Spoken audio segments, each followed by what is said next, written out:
नमस्कार मेरे प्यारे दोस्तों, मैं हूं कुणाल और आज हम लोग पढ़ने वाले हैं सेमीकंडक्टर और ये हमारा दूसरा लेक्चर है। और हम लोग पहले लेक्चर में क्वेश्चन पे जाकर के लास्ट किए थे।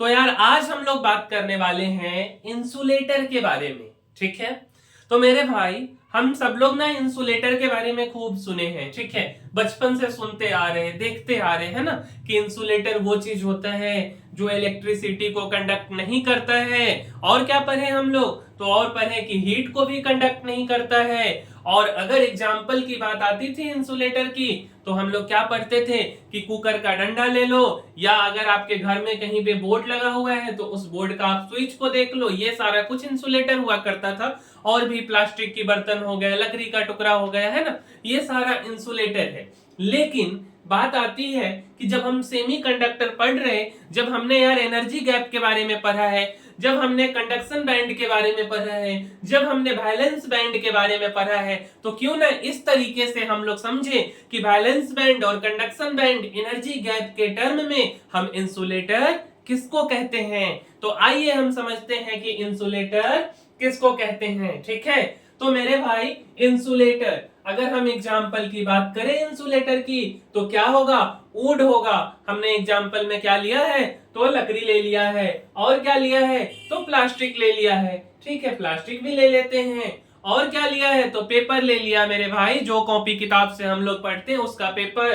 ठीक है, और क्या ले लिया, तो ग्लास ले लिया, जिससे आप चाय पीते हो, है ना, पानी पीते हो, वो ग्लास। ऐसा स्टील का ग्लास नहीं, कांच की ग्लास की हम बात कर रहे। ठीक है, अच्छा, तो ये सब तो एग्जाम्पल हो गया हमारे इंसुलेटर का। और समझते हैं हम इंसुलेटर में और क्या क्या समझ सकते हैं। तो और हम बोलते हैं कि इंसुलेटर का मतलब not conduct electricity due to large energy gap. और एनर्जी गैप को हमने क्या बोला, तो फोरबिडन एनर्जी गैप। ठीक है, between valence band and conduction band. इस बात का क्या मतलब हुआ कि इंसुलेटर जो है वो इलेक्ट्रिसिटी को कंडक्ट नहीं करता है। क्यों नहीं करता है, क्योंकि वैलेंस बैंड और कंडक्शन बैंड, इन दोनों के बीच में जो एनर्जी गैप होती है वो बहुत ज्यादा होती है। क्या होती है, एनर्जी गैप बहुत ज्यादा होती है। किसके किसके बीच में, तो वैलेंस बैंड और कंडक्शन बैंड के बीच में। ये हो गई हमारी प्रथम बात, पहली बात। ठीक है, डेल्टा ई, इसी से तो हम लोग एनर्जी गैप को बताते हैं, बिल्कुल इसी से बताते हैं। तो चलिए एक क्वेश्चन हो जाए कि इंसुलेटर में जो एनर्जी गैप होता है वो कितने का होता है। कि इंसुलेटर का जो एनर्जी गैप है वो 5 इलेक्ट्रॉन वोल्ट से लेकर के 10 इलेक्ट्रॉन वोल्ट तक होता है। इंसुलेटर का एनर्जी गैप कितने का होता है, 5 इलेक्ट्रॉन वोल्ट से 10 इलेक्ट्रॉन वोल्ट का। ठीक है, आगे आगे हम बात करते हैं कि ठीक है, अगर हम इंसुलेटर की बात कर रहे हैं तो डायमंड की भी बात कर लेते हैं। अब यार डायमंड आपको गिफ्ट में नहीं मिलने वाला है, जस्ट हम यहाँ पे इंसुलेटर की तरह उसको समझने का कोशिश कर रहे हैं कि डायमंड भी तो इलेक्ट्रिसिटी को कंडक्ट नहीं करता है। तो नहीं करता है तो वो भी अच्छी बात है कि वो भी एक इंसुलेटर है, और इंसुलेटर है तो उसके बीच में भी एनर्जी गैप होगा। और एनर्जी गैप कितने का होता है, तो एनर्जी गैप मेरे भाई 6 इलेक्ट्रॉन वोल्ट का होता है। कितने का होता है, 6 इलेक्ट्रॉन वोल्ट का। ठीक है, सबसे मेन बात हमारा यही है कि इलेक्ट्रॉन का ट्रांसफर नहीं होगा। कहां से कहां नहीं होगा, तो वैलेंस बैंड से कंडक्शन बैंड के बीच में इलेक्ट्रॉन का ट्रांसफर नहीं होगा। ठीक है, तो ये हम लोग समझे हैं इंसुलेटर के बारे में। अब यार हमने जो बातें बोली उस बात को फिगर के माध्यम से समझना भी तो जरूरी है। क्योंकि अगर मान लीजिए कि हम केवल बात करें वैलेंस बैंड की, केवल बात करें हम कंडक्शन बैंड की, लेकिन अगर हम आपको फिगर ना दिखाएं तो बिल्कुल भी आपको समझ नहीं आएगा। तो आइए ना एक फिगर के माध्यम से समझते हैं। तो मेरे भाई ये वाला एक्सिस है एक्स एक्सिस, और मेरे भाई ये वाला एक्सिस है वाई एक्सिस, और हमने वाई एक्सिस पे लिया है एनर्जी। और हम जो है वैलेंस बैंड और कंडक्शन बैंड जब पढ़ रहे थे तो क्या पढ़े थे हम लोग, तो हम लोग पढ़े थे कि सबसे नीचे जो होगा वो कौन सा बैंड होगा, तो सबसे नीचे होगा वैलेंस बैंड। और वैलेंस बैंड में क्या है, तो इलेक्ट्रॉन का संख्या है, पूरा फुलफिल्ड बैंड होता था। फुलफिल्ड बैंड का क्या मतलब होता था कि ये लो एनर्जी बैंड है, मतलब कि ये सबसे नीचे होगा, और जो कंडक्शन बैंड होता था वो ऊपर होता था। तो वैलेंस बैंड को हमने नीचे ले लिया और कंडक्शन बैंड को हमने कहां लिया, तो ऊपर ले लिया। इन दोनों के बीच के गैपिंग को हम क्या बोले, तो इन दोनों के बीच के गैपिंग को हमने इंसुलेटर बोल दिया, सॉरी इंसुलेटर नहीं, हमने एनर्जी गैप बोल दिया, ईजी बोल दिया, है ना। और ये वाला जो गैपिंग है, यही गैपिंग इंसुलेटर में बहुत ज्यादा होता है। तो यार आपका क्वेश्चन आता है कि भैया ये ग्राफ जब आपने बताया है तो ये दूसरा ग्राफ भी आपके स्क्रीन पे है, तो ये वाला ग्राफ क्या कर रहा है। तो मेरे भाई जब आप बुक पढ़ोगे, वो अलग बात है कि हम लोग बुक अब नहीं पढ़ते हैं, तो बुक आप पढ़ोगे तो ये वाली ग्राफ आपको मिलेगी कुछ बुक में, ठीक है। और ये वाली जो ग्राफ है, ये ग्राफ बहुत अच्छे से एक्सप्लेन नहीं कर पाती है। एक्सप्लेन इन द सेंस जो बुक लिखे वो तो बहुत अच्छा लिखे हैं, लेकिन हम लोगों को समझने में थोड़ा सा कठिनाई होता है इस ग्राफ के तुलना में, है ना। तो हम लोग इस ग्राफ को समझने के लिए यूज करते हैं, लेकिन अगर आपको कंफ्यूजन हो जाए तो ये वाला ग्राफ होता। इस ग्राफ में क्या है कि एनर्जी हमने लिया है एक्स एक्सिस की तरफ, और ये वाला जो आप लाइन देख रहे हो ये वैलेंस बैंड, और ये वाला जो लाइन है ये कंडक्शन बैंड, और ये एनर्जी गैप। और इंसुलेटर में एनर्जी गैप बहुत ज्यादा होती है, ठीक है। आइए आगे बढ़ते हैं। अगला है हमारा कंडक्टर। आगे हम बात करते हैं कंडक्टर के बारे में। तो सबसे पहला बात आता है कि आपसे क्वेश्चन पूछा जाए कि कंडक्टर आखिर होता क्या है, तो आप ना बचपन में पढ़ा करते थे कि कंडक्टर वह होता है जिससे आसानी से इलेक्ट्रिसिटी कंडक्ट हो जाए, हीट फ्लो कर जाए, उसी को तो हम कंडक्टर बोलते थे। लेकिन फिर से हम वैलेंस बैंड, कंडक्शन बैंड के टर्म में कंडक्टर के बारे में समझेंगे। तो सबसे पहले हम आपको एग्जांपल से परिचय कराते हैं कि मेटालिक कंडक्टर। तो मेटालिक कंडक्टर में क्या हो गया, तो मेरे भाई सिल्वर हो गया। सिल्वर यार चांदी, जिसको हम लोग पहना करते हैं ना। उसके बाद क्या हो गया, खास करके महिला लोग या चेन पहनते हैं ना, या अंगूठी पहनते, तो वही सिल्वर। उसके बाद हमारा कॉपर हो गया, या क्या हो गया मेरे भाई, तो एल्यूमिनियम हो गया। तो ये सिल्वर हो गया, ये कॉपर हो गया, ये एल्यूमिनियम हो गया। ये सब क्या है, तो ये सब कंडक्टर है। कंडक्टर में भी ये सब मेटल है, तो हम इसको क्या बोलेंगे, मेटालिक कंडक्टर बोलेंगे। क्या बोलेंगे, मेटालिक कंडक्टर बोलेंगे, ठीक है। अच्छा आगे देखिए, आगे हम क्या बोल रहे हैं, तो बोल रहे हैं कि बेस्ट कंडक्टर ऑफ इलेक्ट्रिसिटी है ये सब। क्यों है best conductor of electricity, because in conductor balance band overlap with conduction band. मतलब क्या हुआ कि जब हम बात कर रहे हो कंडक्टर की, तो बैलेंस बैंड और कंडक्शन बैंड क्या होगा, एक दूसरे पे सो जाएगा, एक दूसरे पे चिपक जाएगा, है ना। तो हम उसको क्या बोलेंगे कि ये कंडक्टर है। क्यों, तो चिपकने से क्या फायदा होगा, तो चिपकने से यह फायदा होगा कि इलेक्ट्रॉन आसानी से वैलेंस बैंड से कंडक्शन बैंड में चला जाएगा, और जब इलेक्ट्रॉन आसानी से वैलेंस बैंड से कंडक्शन बैंड में चला गया तो क्या हो जाएगा कि करंट का फ्लो हो जाएगा। दैट्स व्हाई वो कंडक्टर है, ठीक है। अच्छा डेल्टा ई, इसको हम लोग एनर्जी गैप बोलते हैं। किसके किसके बीच में, तो energy gap between valence band and conduction band, ठीक है। तो कंडक्टर के केस में एनर्जी गैप कितना होता है, अगर हमसे कोई पूछता है कि कंडक्टर के केस में एनर्जी गैप कितना होता है, तो 0 होता है। कितना होता है, 0। अच्छा, तो 0 होने के कारण क्या होता है कि बहुत ही तेजी से इलेक्ट्रॉन का ट्रांसफर हो जाता है वैलेंस बैंड से कंडक्शन बैंड में, ठीक है। क्या ये बात क्लियर है। चलिए आइए तो ग्राफ देखते हैं। तो मेरे भाई ये वाला एक्सिस है एक्स एक्सिस, और ये वाला एक्सिस है वाई एक्सिस, और हमने वाई एक्सिस में लिया है एनर्जी को। क्या लिया है हमने, तो एनर्जी को कहां ले लिया, तो वाई एक्सिस में ले लिया, ठीक है। अच्छा इसके बाद अगर हम इधर बात करें तो ये दोनों ग्राफ सेम ही है। किसी बुक में आपको ये ग्राफ मिलेगा, किसी में ये वाला ग्राफ मिलेगा। तो अगर आप देखोगे तो वैलेंस बैंड और कंडक्शन बैंड एक दूसरे के ऊपर चिपका हुआ है, तो इलेक्ट्रॉन इसमें से मींस वैलेंस बैंड से कंडक्शन बैंड में आसानी से चला जाएगा, और जब आसानी से चला जाएगा तो हम क्या बोलेंगे कि ये कंडक्टर है। अगर हम इसी फिगर को ऐसे देखें तो ये वाला है हमारा ग्राफ क्या चीज का, तो वैलेंस बैंड का, और ये वाला ग्राफ है कंडक्शन बैंड का। अब आप देखो ना कि इलेक्ट्रॉन आसानी से वैलेंस बैंड से कंडक्शन बैंड में चला गया, दैट्स व्हाई ये क्या है, तो कंडक्टर है। क्या ये बात क्लियर है? चलिए अब आगे हम देखते हैं। क्वेश्चन नहीं बोल सकते, जैसे हम इसको समझना चाह रहे हैं मेरे भाई। ये एक वायर है, एक वायर है, और ना वायर क्या चीज की है, तो हमने कॉपर का वायर लिया।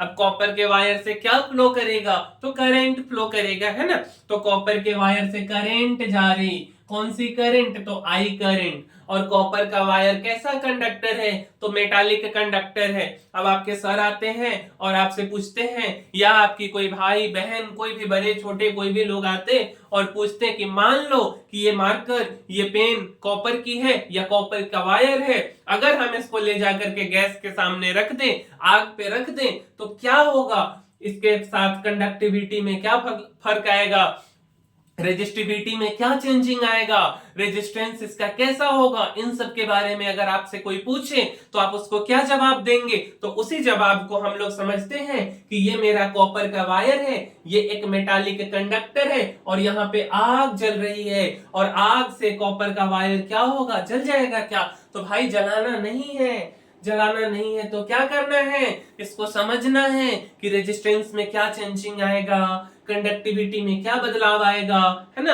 रेसिस्टिविटी में क्या बदलाव आएगा। तो इसी के बारे में हम लोग समझते। तो देखो मेरे भाई, तो ये ना हम क्या बोल रहे हैं कि कॉपर के वायर को जब आप गर्म किए हो ना, तो हम उस कॉपर के वायर के एक छोटे से सेक्शन को कट कर लेते और आपको जूम करके हम आपको समझाने का कोशिश करते हैं कि जैसे मान लो कि ये लैटिस है, क्या है, लैटिस है, कॉपर का टुकड़ा है, और उस लैटिस के अंदर कॉपर कुछ इस तरीके से होगा, Cu++, ठीक है। और जब Cu++ है तो इलेक्ट्रॉन कुछ इस तरीके से मूव कर रहा है।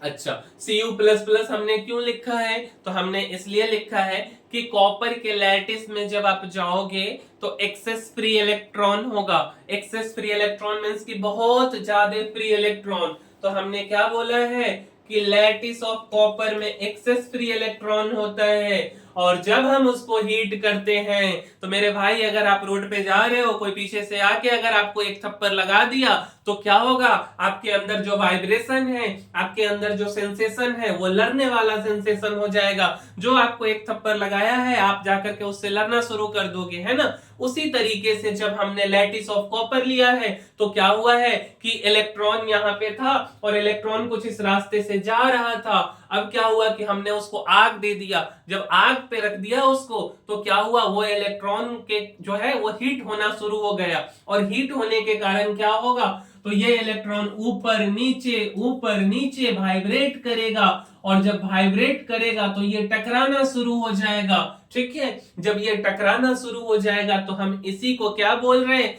कि जब भी आप गर्म कर रहे हो तो एम्पलीट्यूड ऑफ ऑसिलेशन बढ़ जाएगा। जब आप गर्म करोगे तो क्या होगा, तो एम्पलीट्यूड ऑफ ऑसिलेशन बढ़ जाएगा, और जब एम्पलीट्यूड ऑफ ऑसिलेशन बढ़ जाएगा तो क्या होगा कि अगर हम एनर्जी की बात करेंगे तो एनर्जी क्या होगा, तो 1/2 मींस के हाफ ma² ओमेगा² फॉर्मूला होता है।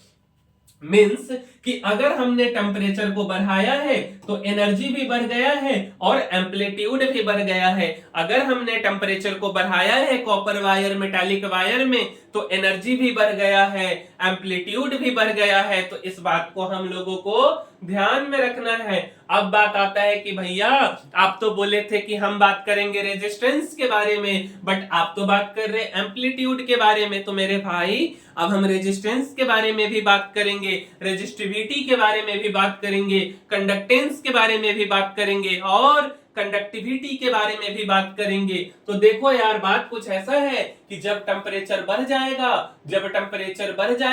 तो कंडक्टिविटी क्या होगा, तो कंडक्टिविटी घट जाएगा। अब सवाल आता है कि काहे कंडक्टिविटी घट जाएगा।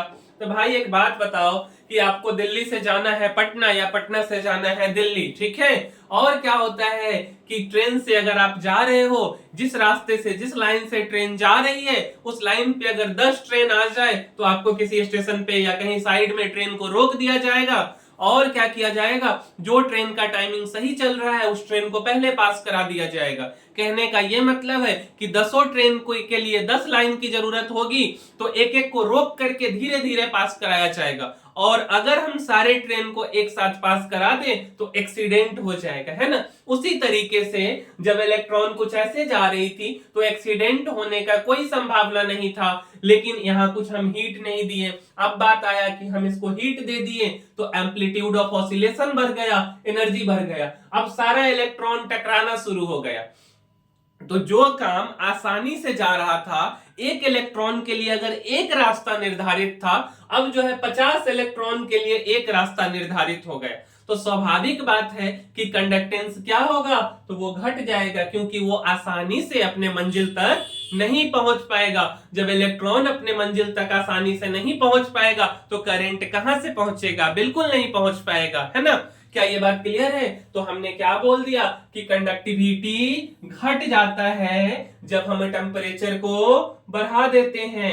जब हम टेम्परेचर को बढ़ा देते हैं तो क्या होता है, तो कंडक्टिविटी घट जाता है। तो दूसरा बात आता है, फिर एक सवाल उठ करके आता है, तो कंडक्टेंस के साथ में क्या होगा, तो कंडक्टेंस भी मेरे भाई क्या होगा, घट जाएगा। अच्छा, तो फिर बढ़ेगा क्या, तो रेजिस्टेंस बढ़ेगा, रेजिस्टिविटी बढ़ेगा। तो लीजिए ना, हमने रेजिस्टेंस को क्या बोला कि रेजिस्टेंस बढ़ गया है। अच्छा, तो फिर रेजिस्टिविटी को भी क्या बोला हमने कि रेजिस्टिविटी भी बढ़ गया है, ठीक है। अच्छा, क्या ये बात क्लियर है। सिंपल भाषा में अगर हम एक बात में समझाएं आपको, तो हमने ये बोला कि अगर हम मेटालिक कंडक्टर को, मेटालिक वायर को गर्म करेंगे तो कंडक्टेंस और कंडक्टिविटी घटेगा, रेजिस्टेंस और रेजिस्टिविटी बढ़ेगा, ठीक है। आइए आगे बढ़ते हैं। अब आगे हमारा क्या है, तो ये मेरा कॉपर का वायर है और रूम टेम्परेचर हम एग्जांपल ले रहे हैं कि 27 डिग्री सेल्सियस, अभी हम जिस रूम में वीडियो बना रहे हैं उस रूम का टेम्परेचर 27 डिग्री सेल्सियस है। और अगर हम आपको बोले कि कॉपर वायर को आप क्या करो, क्वेश्चन दिया हुआ है कि 80 केल्विन ले जाओ, 80 केल्विन पे कर दो, और जब आप 80 केल्विन पे कर दोगे तो उस केस में कंडक्टेंस क्या होगा, रेजिस्टेंस क्या होगा, कंडक्टिविटी क्या होगा, रेजिस्टिविटी क्या होगा। तो सबसे पहला बात कि यहाँ पे क्या दिया है 27 डिग्री सेल्सियस और यहाँ पे लिखा है 80 केल्विन।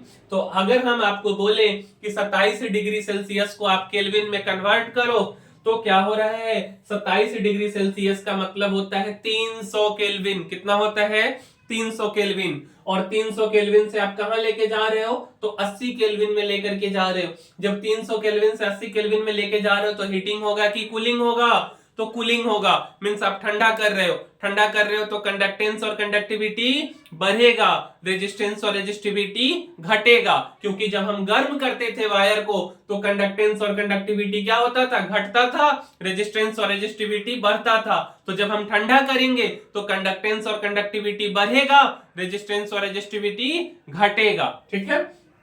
तो हमने क्या लिखा है कि करंट बढ़ा दिया, रेजिस्टेंस को घटा दिया, इसके बाद रोह को, रेजिस्टिविटी को जो है हमने घटा दिया और कंडक्टिविटी को हमने क्या किया है, तो बढ़ा दिया है, ठीक है। क्या ये बात क्लियर है, ये बात क्लियर है तो बोलिए यस या नो। और अगर वीडियो अच्छा लग रहा है तो अपने फ्रेंड, अपने दोस्त, ठीक है, उन तक ये वीडियो को पहुंचाइए, लाइक शेयर सब्सक्राइब करते रहिए। अगला हम बात करते हैं सेमीकंडक्टर के बारे में। क्या चीज के बारे में हम बात करेंगे, सेमीकंडक्टर। यही तो हमारा टॉपिक था ना, सेमीकंडक्टर तो ही हम लोगों को पढ़ना था। तो सेमीकंडक्टर, सिलिकॉन, और हम बात करेंगे जर्मेनियम के बारे में। किसके बारे में, तो सिलिकॉन के बारे में, और किसके बारे में, तो जर्मेनियम के बारे में, ठीक है। तो आइए हम इसको समझते हैं। सबसे पहली बात कि conduct electricity at room temperature, 25 ले लो, 27 ले लो, कोई दिक्कत नहीं है, but act as insulator at low temperature और 0 केल्विन टेम्परेचर। मतलब क्या हुआ, तो मतलब ये हुआ कि अगर हम सेमीकंडक्टर की बात कर रहे हैं तो सेमीकंडक्टर जो है अगर हम उसको रूम टेम्परेचर पर रखे हैं, किस टेम्परेचर पर रखे हैं, रूम टेम्परेचर पर रखे हैं, तो वो इलेक्ट्रिसिटी को क्या करेगा, कंडक्ट करेगा। बट अगर हम उसको क्या कर दें, रूम टेम्परेचर से कम कर दें, लो टेम्परेचर कर दें, 0 डिग्री सेल्सियस कर दें, या और निगेटिव कर दें, माइनस में कर दें, तो वही सेमीकंडक्टर इंसुलेटर हो जाएगा। क्या होगा? वही सेमीकंडक्टर इंसुलेटर हो जाएगा। पहली बात, यह 0 केल्विन टेम्परेचर की हम यहां बात किए हैं। दूसरी बात क्या है कि electrons transfer from valence band VB to conduction band CB due to low energy gap between valence band and conduction band. क्या बोला जा रहा है कि जो इलेक्ट्रॉन है वो वैलेंस बैंड से कंडक्शन बैंड में आसानी से ट्रांसफर कर जाएगा, क्योंकि सेमीकंडक्टर के केस में एनर्जी गैप काफी कम होता है। ठीक है, चलिए इतना बात क्लियर है। अगला पॉइंट, डेल्टा ई को हम लोग क्या बोलते हैं? तो एनर्जी गैप बोलते हैं। और किसका एनर्जी गैप? तो भैया हम ना बात कर रहे सेमीकंडक्टर की, तो क्या हम कंडक्टर के बारे में बोलेंगे? नहीं ना। क्या हम इंसुलेटर के बारे में बोलेंगे? बिल्कुल भी नहीं। किसके बारे में बोलेंगे? सेमीकंडक्टर के बारे में। तो सेमीकंडक्टर का जो एनर्जी गैप है वो लगभग 0.1 से लेकर के 1 इलेक्ट्रॉन वोल्ट तक होता है। अगर हम स्पेसिफिक की बात करें, स्पेसिफिक इन द सेंस कि सिलिकॉन सेमीकंडक्टर की बात करें, तो सिलिकॉन के केस में एनर्जी गैप 1.1 इलेक्ट्रॉन वोल्ट। और अगर हम जर्मेनियम के केस में बात करें तो जर्मेनियम का एनर्जी गैप 0.7 इलेक्ट्रॉन वोल्ट। तो किसका एनर्जी गैप ज्यादा है, सिलिकॉन का कि जर्मेनियम का? कमेंट करके बताइए। तो मेरे भाई सिलिकॉन का एनर्जी गैप ज्यादा है, जर्मेनियम का कम है। आइए अब हम देखते हैं इसी फिगर को ग्राफ के माध्यम से समझते हैं। तो मेरे भाई ये सेमीकंडक्टर में ये y एक्सिस, ये वाला x एक्सिस, ठीक है। और जो है आपका यहां मान के चलिए ना, ये है हमारा वैलेंस बैंड और ये वाला है हमारा कंडक्शन बैंड, ठीक है। और इन दोनों के बीच का जो गैपिंग है इसी को तो हमने एनर्जी गैप बोला है। और ये एनर्जी गैप कितने का है? तो 0.1 से लेके 1 इलेक्ट्रॉन वोल्ट का। तो ये रूम टेम्परेचर पे इलेक्ट्रिसिटी को क्या करेगा? कंडक्ट कर लेगा। रूम टेम्परेचर पे इलेक्ट्रिसिटी को कंडक्ट कर लेगा, मींस इलेक्ट्रॉन आसानी से वैलेंस बैंड से कंडक्शन बैंड में चली जाएगी। और ये है हमारा एनर्जी वाली एक्सिस, ठीक है। इसी ग्राफ को हमने ऐसे भी लिखा है कि ये वाला एक्सिस है एनर्जी का, ये है वैलेंस बैंड और ये है कंडक्शन बैंड। वैलेंस बैंड में भरपूर मात्रा में इलेक्ट्रॉन है और ये कंडक्शन बैंड में आसानी से इलेक्ट्रॉन चला गया, ठीक है। अच्छा, तो ये दोनों में से आप कोई भी ग्राफ यूज कर सकते हो। ये ग्राफ हमने कंडक्टर के लिए भी आपको बताया है, सेमीकंडक्टर के लिए भी बताया है, इंसुलेटर के लिए भी बताया है। बट मेरे तरफ से सजेशन होगा कि आप इस ग्राफ को समझिए। ये वाला ग्राफ हम बुक के लिए यूज किए हैं, बट ये ग्राफ को आपको समझना है क्योंकि ये ग्राफ आसान होगा समझने के लिए। अच्छे से दिखता है कि वैलेंस बैंड कौन है, कंडक्शन बैंड कौन है, ठीक है। आइए अगला है कि thermal energy of electron in valence band. तो इलेक्ट्रॉन का जो थर्मल एनर्जी होता है वो K इंटू टी होता है। और अगर हम इसको और ब्रेक करें तो K को R upon Na into T. R यहाँ पे Na क्या हो गया? तो एवोगाड्रो नंबर हो गया। R क्या हो गया? तो रेट कांस्टेंट या गैस कांस्टेंट आप बोल लीजिए। तो R हमारा गैस कांस्टेंट, Na क्या हो गया? तो 6.023 इंटू 10 टू द पावर 23 पर मोल एवोगाड्रो नंबर। और T फॉर टेम्परेचर। अब बात आता है कि टेम्परेचर आपको क्या चीज में लेना है? तो टेम्परेचर आपको केल्विन में लेना है, ठीक है। ठीक, अब सुनिए, जैसे हमने आपको बोला कि कंडक्टर जो होता है उसको आप गर्म करोगे तो क्या होगा? कंडक्टेंस और कंडक्टिविटी घटेगा, रेजिस्टेंस और रेजिस्टिविटी बढ़ेगा। तो क्यों ना हम सेमीकंडक्टर के बारे में बात कर लें? बिल्कुल करेंगे। तो ये है मेरा, मान के चलिए सिलिकॉन। हम एक एग्जांपल ले लेते हैं सिलिकॉन का, ठीक है। सिलिकॉन सेमीकंडक्टर है और इसको ना हीट दे दी, ठंडा का समय है और इसको गर्म कर दी।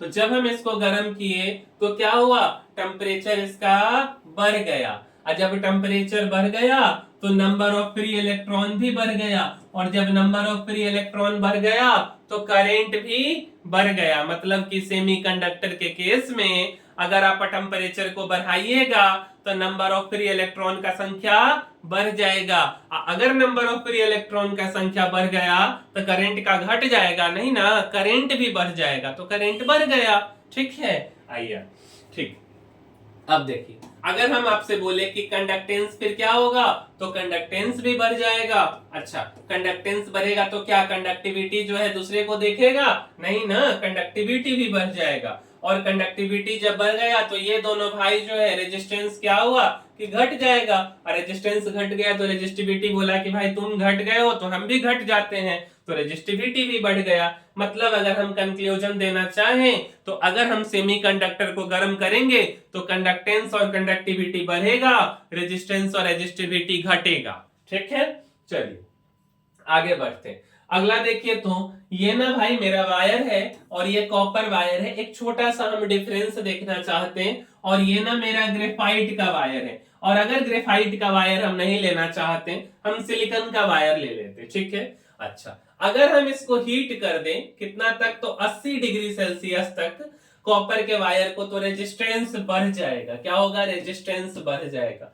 और अगर हम इसको ठंडा कर दें 80 केल्विन तक तो क्या होगा, रेजिस्टेंस घट जाएगा, रेजिस्टेंस घट जाएगा। अच्छा अगर हम ग्रेफाइट का वायर या सिलिकॉन का वायर ले लें और अगर हम इसको हीट कर दें तो रेजिस्टेंस घट जाएगा। क्या होगा, रेजिस्टेंस घट जाएगा। 80 डिग्री सेल्सियस हम ले रहे हैं। अच्छा, और अगर हम इसको क्या करें, ठंडा कर दे, 80 केल्विन पे ले आए तो रेजिस्टेंस क्या होगा, तो रेजिस्टेंस बढ़ जाएगा। क्लियर है। अब बात आता है कि ग्रेफाइट का वायर आपको कहां देखने को मिलेगा, तो पेंसिल बैटरी जो टॉर्च में यूज करते, घड़ी में यूज करते, रिमोट में यूज करते,